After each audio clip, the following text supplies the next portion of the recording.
Voyons que dans ces temps, des choses qui ont été attendues pendant longtemps vont être manifestées. Des semences qui ont été semées il y a longtemps vont connaître des récoltes. Alléluia.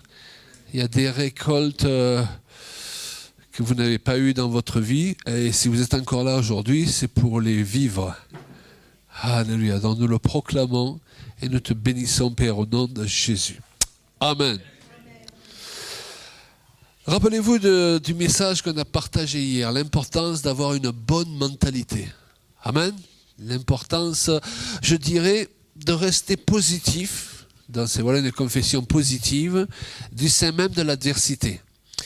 C'est facile pour tout le monde de croire à la guérison quand on est en bonne santé.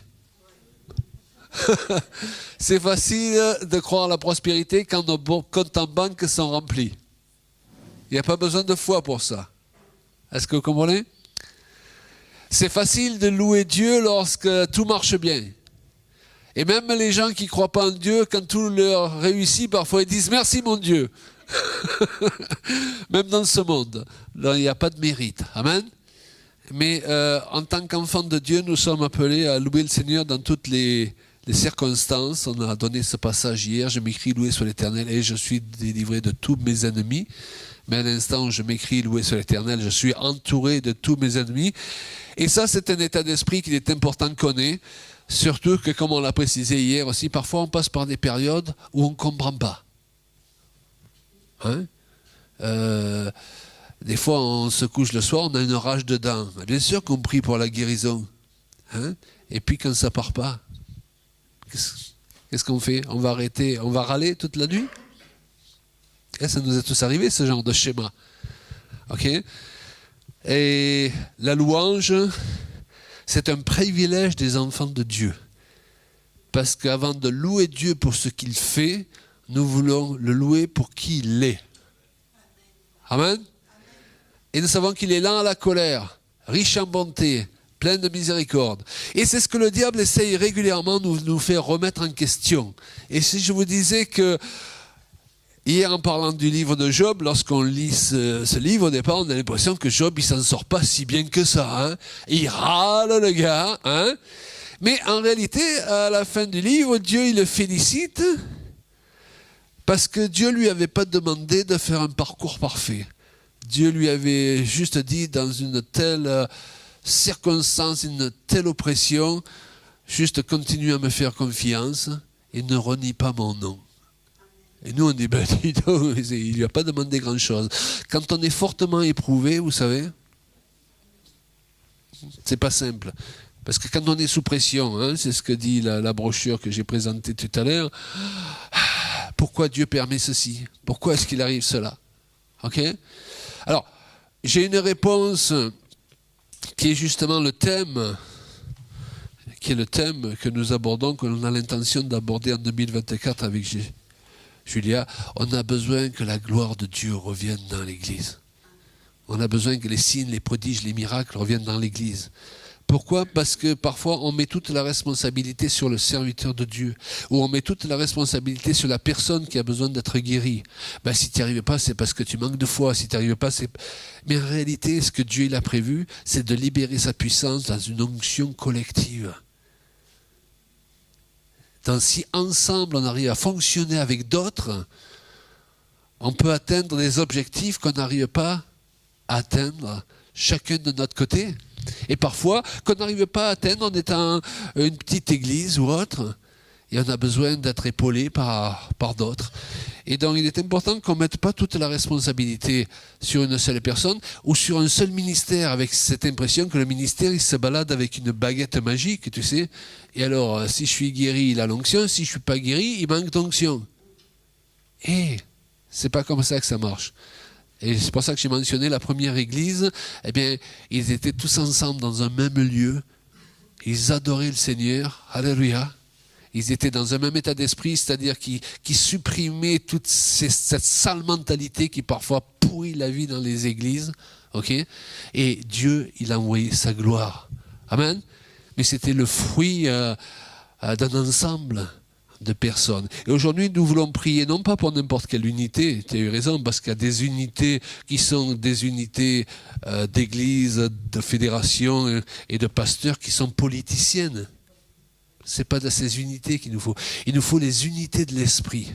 Il n'y a pas des gens comme ça où vous vous dites, c'est Dieu qui l'a mis sur mon chemin. Cette personne, on n'a pas besoin de parler pendant 3 heures, on se comprend. Dieu l'a mis sur mon chemin. Par contre, il y en a d'autres, on dit, le diable il l'a mis sur mon chemin, celle-là, c'est sûr, pour me pourrir la vie, quoi.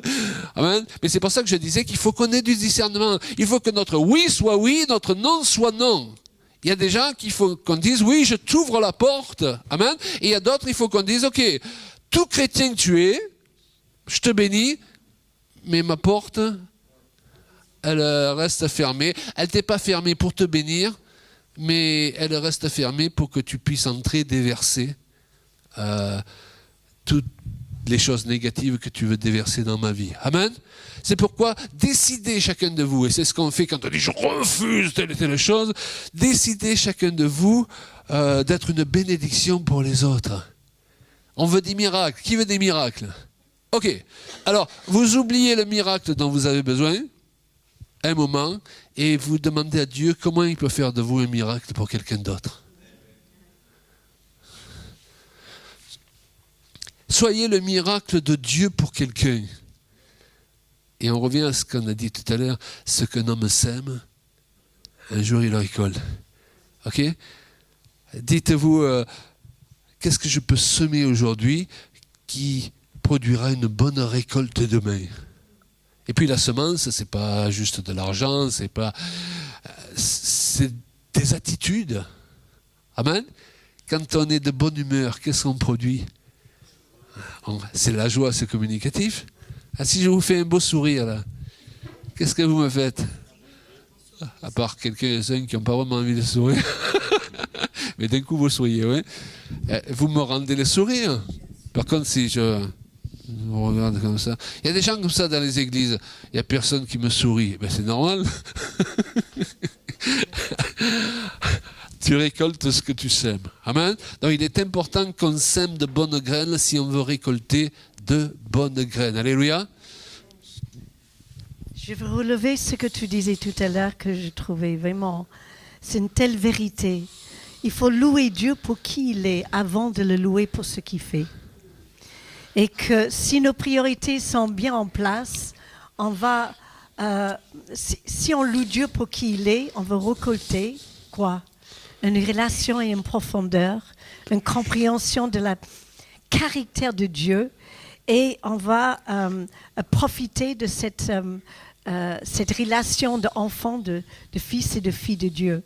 Si on le loue que pour ce qu'il fait, eh bien, on va récolter une autre sorte de relation qui est bien aussi, et on a besoin de le remercier pour ce qu'il fait. Mais je crois qu'on est dans un temps où la relation, et là je reviens, je mentionnais ça tout à l'heure, des relations d'amitié et de confiance, ce sont vraiment les clés pour l'Église d'aujourd'hui et ceux qui se préparent. Pour que l'épouse devienne belle, il faut qu'elle soit aimée.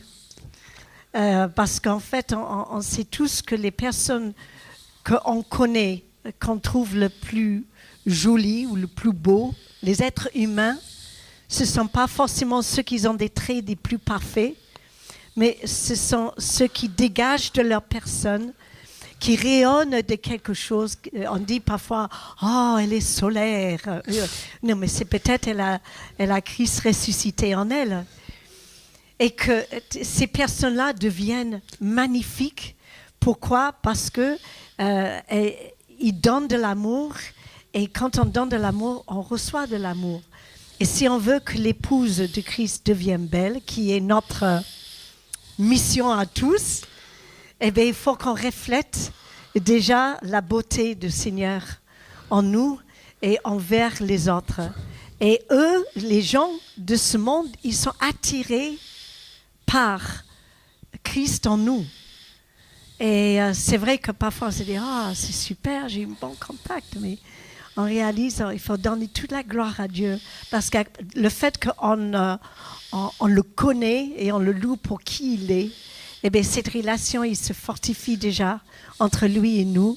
Et c'est ça qui nous permet d'avoir de succès dans tout ce qu'on fait. Que ce soit d'évangélisation, des prédications, les chants, de toutes les manières qu'on va servir Dieu, cette relation intime que nous avons avec Dieu va être reflétée et c'est sur cette base-là qu'on va avoir une efficacité et que nos semences vont porter plus de fruits que ce qu'on peut imaginer. Au-delà de ce qu'on imagine et pense. Alléluia. Voilà. Éphésiens 3:20, Dieu peut faire par la puissance qui agit en nous infiniment au-delà de tout ce que nous demandons et pensons. On vous envoie en vrac quelques exhortations qui sont sur notre cœur avant de prier, ok? Et il y a quelque chose sur lequel je veux revenir. Le premier point au sujet duquel on a dit « je refuse » hier, c'est la peur. Amen. La peur a le pouvoir de court-circuiter la foi. Donc, il y a un principe dans la Bible, ce que je crains, c'est ce qui m'arrive. Amen. Ce que je crains, c'est ce qui m'arrive. Alors ça ne veut pas dire quand il nous arrive un problème, que ça veut dire que chaque fois on a craint. Ce n'est pas du tout ça. Okay? Mais les personnes qui vivent dans la crainte attirent les problèmes. Vous voyez la différence? Amen. Et donc il est important de ne pas craindre, de refuser de craindre les hommes qui veulent nous intimider, n'est-ce pas? De refuser de craindre notre passé aussi. On parlait tout à l'heure, il est arrivé ceci dans ma vie, oui, mais moi, il y a eu beaucoup de malédictions dans ma vie. Et alors? Jésus, il n'est pas mort sur la croix pour régler tout ça? Vous voyez, on peut donner beaucoup d'importance à quelque chose et rendre notre bénédiction, notre délivrance ou notre guérison compliquée. Je ne dis pas que c'est ce qui arrive dans toutes les situations. Mais je sais que dans ma vie, jusqu'à ce que je règle le problème de la crainte, eh bien, le diable il avait une porte par laquelle il passait régulièrement. La crainte, la peur, il nous paralyse. Il nous réduit à notre strict minimum. Combien d'entre nous, on s'est dit un jour, si j'avais pas peur, qu'est-ce que j'aurais fait? Si j'avais eu plus de confiance en moi, si j'avais eu plus de conviction et d'autorité, mais j'aurais fait des tas de choses pour le Seigneur. Mais c'est l'ennemi qui nous fait croire des mensonges et qui dit, mais ok, tu es chrétien, je ne peux pas t'empêcher de croire en Dieu, mais je vais faire en sorte que ta vie soit inefficace et que tu rentres jamais dans toute la plénitude de ce que Dieu a préparé pour toi. Et donc, je trouve que notre marche tant qu'enfant de Dieu dépend beaucoup des victoires multiples. Mais les plus grandes victoires, ce sont les victoires qui se passent ici. Et qu'on arrive à se dire, ça c'est un mensonge, c'est éliminé. Là, j'ai plus peur de ça. Là, le Seigneur, il me donnait son approbation. Je peux le faire. Je suis quelqu'un de valeur. Je suis appelé, sanctifié, mis à part pour faire des choses. Et Dieu, il prend plaisir de me voir active. Alléluia. Et petit à petit, eh bien, qu'est-ce qui se passe? C'est qu'on se fortifie dans notre être intérieur jusqu'à ce qu'on devienne des hommes et des femmes faits selon le cœur de Dieu. Pas faits selon ce que le monde estime. Et ce que le monde estime, c'est souvent des hommes et des femmes qui ont une super apparence, qui ont gagné plein d'argent et qui ont une influence. Mais ça ne marche pas comme ça avec le Seigneur. Ce que le Seigneur il veut, c'est qu'on soit fortifié et dans l'être intérieur, en sorte que Christ habite dans nos cœurs par la foi. Alléluia. Et qu'en étant enraciné, fondé dans quoi? Dans l'amour de Dieu. Cette relation extraordinaire qui va nous permettre d'être efficaces dans la largeur, la longueur, la profondeur et la hauteur. Ça, c'est notre challenge. à chacun de nous. Et même si on a après la soixantaine, eh bien, il y a encore parfois des forteresses à gagner. Moi, j'ai encore quelques trucs qu'il faut que je surmonte. Mais chacun son chemin. Mais regardez derrière vous, de où vous êtes aujourd'hui et où vous étiez avant. Et alléluia, vous avez tous fait un sacré bout du chemin. Et donc, vous pouvez être fiers de vous. Alléluia. Et vous êtes encore là, debout, et vous aimez encore le Seigneur. Et il y a encore des défis à relever. Il va vous les accorder et les montrer chacun en son temps. Et vous avez une vocation, on a une vocation. Oui, c'est vrai. Tu as parlé des mauvaises influences et de ceux qui sont de mauvais influenceurs. C'est à la mode, cette histoire d'influenceurs.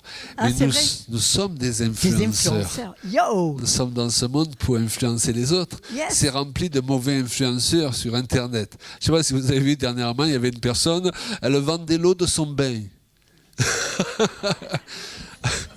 Je sais pas si vous avez vu ça. Oui, c'était un influenceur alors, sur Internet. la petite bouteille, 150 €, la grosse bouteille, 1500 €. Et la personne n'a pas froid aux yeux, quoi. Non. Et nous, on est chrétiens, on a un message extraordinaire, on va se gêner. On est des influenceurs. C'est pour ça que moi, j'utilise vraiment les réseaux sociaux. Je suis là, non pas pour influencer les gens pour qu'ils aillent dans la direction où ils ne veulent pas aller en les trompant. Nous, on est là pour influencer positivement les gens pour qu'ils prennent connaissance du salut et du message que Dieu leur propose gratuitement, et ils gardent le choix de dire oui ou de dire non, parce que là où est l'Esprit du Seigneur, là se trouve la liberté. Amen. Amen. Et c'est pour ça qu'il y a certaines dispositions sur lesquelles on est obligé de revenir, certaines choses qu'il faut éradiquer de notre vie, sinon vraiment empêcher de prendre pied dans notre vie. Et la peur, j'ai cet exemple que je donne avec humour, mais il n'est pas si rigolo que ça. Dans les faits, on enregistre depuis des années avec un ami qui habite au 3e ou 4e étage d'un immeuble. Et cette personne est qui est à peine en train de venir à Christ d'ailleurs. Donc ça fait des années qu'à travers nos enregistrements, il est touché. Et il avait une obsession, c'était que quand on quittait le studio de chez lui, on tombe dans les escaliers. Donc chaque fois qu'on franchit la porte de chez lui, il dit « Attention de ne pas tomber dans les escaliers !» Et si bien qu'avec humour, avant même qu'il le dise, après c'est moi qui disais quand j'allais fermer la porte « Et on va faire attention de ne pas tomber dans les escaliers !» Donc, on avait rendez-vous une certaine semaine, et là il m'appelle, il dit « On ne va pas pouvoir enregistrer aujourd'hui parce que... » Parce que dans les escaliers, voilà. Ce que je crains...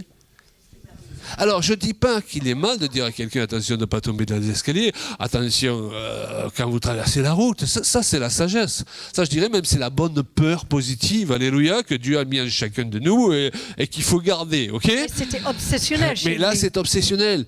La peur avait pied en lui, la peur faisait partie de son identité et ça a engendré quoi ? Ça a engendré que ceux qui craignaient... Alors, ça serait rigolo si c'était pas fait mal, mais vous comprenez, il y a des règles, il y a des lois qui sont spirituelles. Okay ? Et l'importance de notre parole, parce qu'on a une puissance, bien sûr, dans la parole, il y a la mort et la vie dans notre bouche, mais la première personne qu'on devrait encourager dans notre vie, c'est qui ? C'est nous-mêmes. Et que parfois, c'est génial d'être entouré par la famille, par des amis qui nous aiment et qui nous encouragent. Mais parfois, et je soupçonne bien que Dieu y permet cela aussi, on se trouve toute seule dans des situations où il n'y a personne pour nous relever et qu'on est obligé d'être notre propre, comment dire, booster, voilà, coach. Parce que si on ne sait pas coacher nous-mêmes, le jour que les autres ne sont pas, c'est fichu. Donc Dieu, il veut aussi que parfois, il y a des épreuves où on est obligé de... faire marcher le muscle de notre foi, quoi.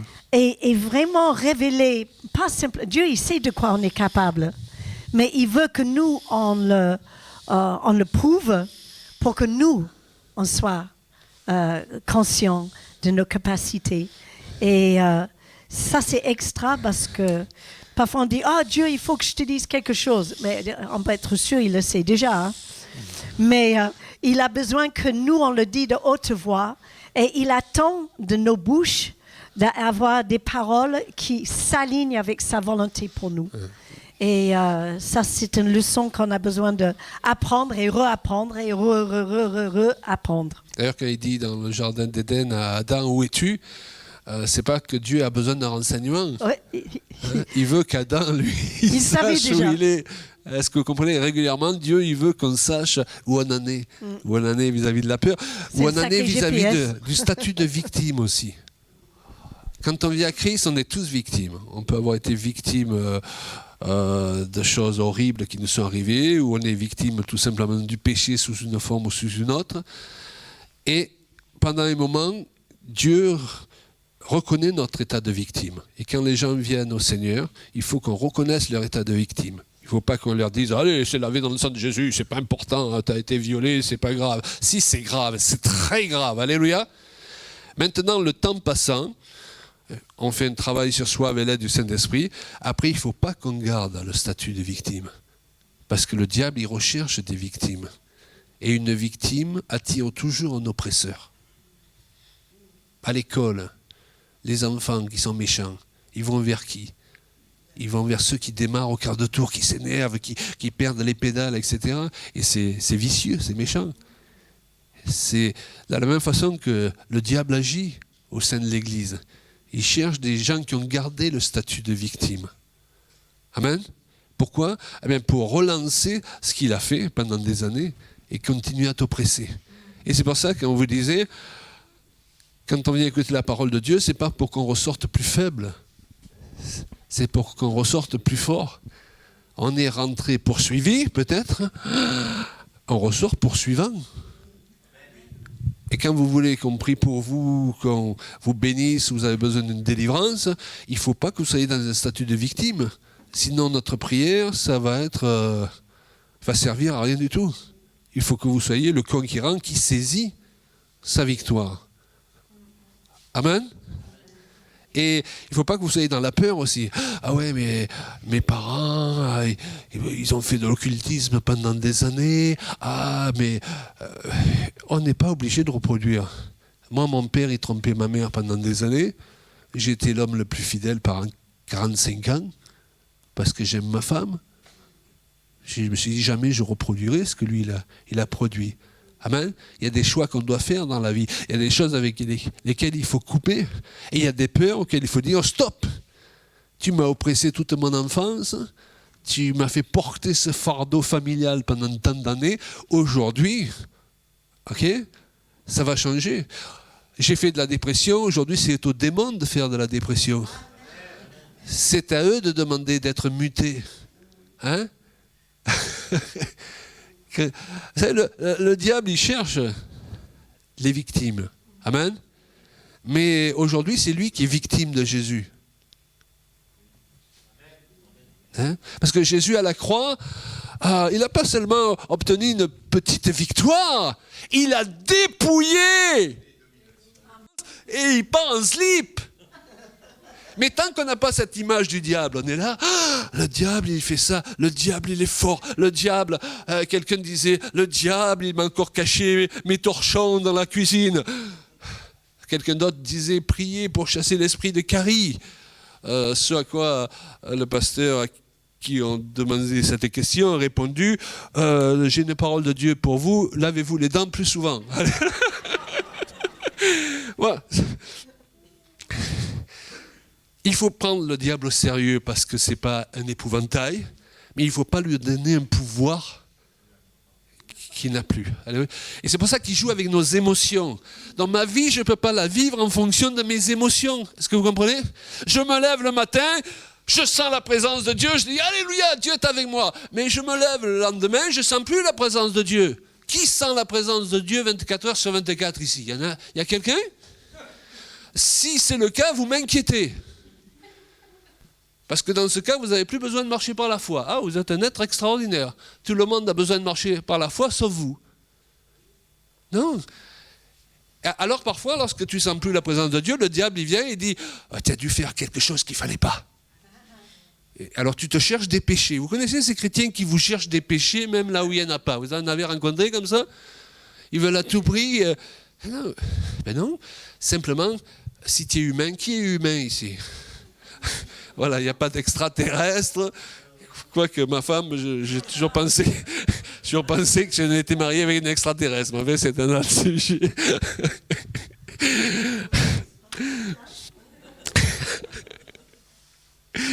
Non, le diable, il joue avec nos émotions. Mais tant que nous sommes dans ce corps de chair, nos émotions nous trompent. Est-ce que les émotions d'une personne qui marche selon la chair, elles sont instables. Un jour il veut une chose, un jour il en veut une autre. Regardez dans ce monde, ils sont jamais contents, ils changent de femme continuellement. Les gens riches, ils changent de voiture, ils achètent une maison, elle leur plaît plus.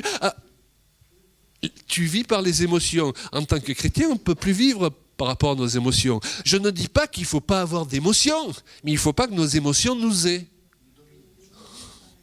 Il faut avoir des émotions, parce qu'il y a aussi un enseignement parfois extrême dans l'autre sens. Tu es chrétienne, tu n'as plus d'émotions. Bien sûr qu'il faut avoir des émotions, amen, mais il ne faut pas être géré par nos émotions, parce que nos émotions nous trompent. Parfois, elles s'alignent avec la pensée de Dieu, alléluia. Il y a des jours, moi je sens la présence de Dieu, c'est super, et j'ai l'impression que ça va durer 10 ans. Et le lendemain, je me lève, pouf, on dirait qu'un rouleau compresseur m'est passé dessus pendant la nuit. Et je ne sens plus la même chose. Mais est-ce que Dieu il a changé pendant la nuit? Dans ma foi, elle n'est pas basée sur mes émotions. Quand elle s'aligne, alléluia. Quand elle ne s'aligne pas, moi, je continue à m'aligner avec Dieu. Amen.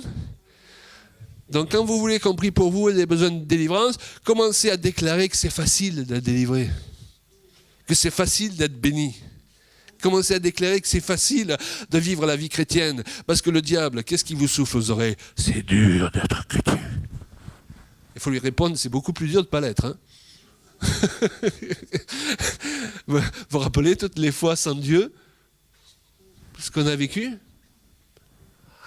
Ah, l'église, ah là là. L'église, c'est vrai, il y a des choses qu'on trouve qui ne devraient pas être. Il y a des choses horribles qui se passent, mais c'est là aussi que tu vas rencontrer les gens les plus extraordinaires.